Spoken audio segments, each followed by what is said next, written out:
বিসমিল্লাহির রহমানির রহিম। আজকে তারেক রহমানের বাংলাদেশের সদস্যপদ উদযাপন উপলক্ষে রাঙ্গুনিয়া সংসদীয় আসন ৭ সর্বোচ্চ মানুষ আজকে নিয়ে আমরা এখানে উপস্থিত হয়েছি। আজকে ২৫ তারিখ হচ্ছে বাংলাদেশের খুশির দিন, তারেক রহমানের আসার দিন। এটা আমরা বলতে চাই, দীর্ঘ প্রতীক্ষার পর দীর্ঘ ১৭টি বছর যিনি প্লান্টের মহাসাগরের ওই পার থেকে যিনি বাংলাদেশকে নেতৃত্ব দিয়েছে, বাংলাদেশ জাতীয়বাদী দলকে তিনি ঘিরে রেখেছেন, বাংলাদেশ জাতীয়তাবাদী দলকে যেভাবে সংগঠিত করেছেন, তিনাকে আজকে দূর থেকে এক নজর দেখার জন্য আমরা সবাই সারা বাংলাদেশের মানুষ অত্যন্ত আহ্বান জানিয়ে আমরা আগ্রহ হয়ে বসে আছি।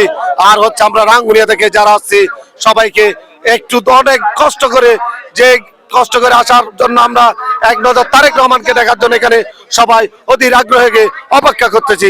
সবাইকে ধন্যবাদ জানাচ্ছি।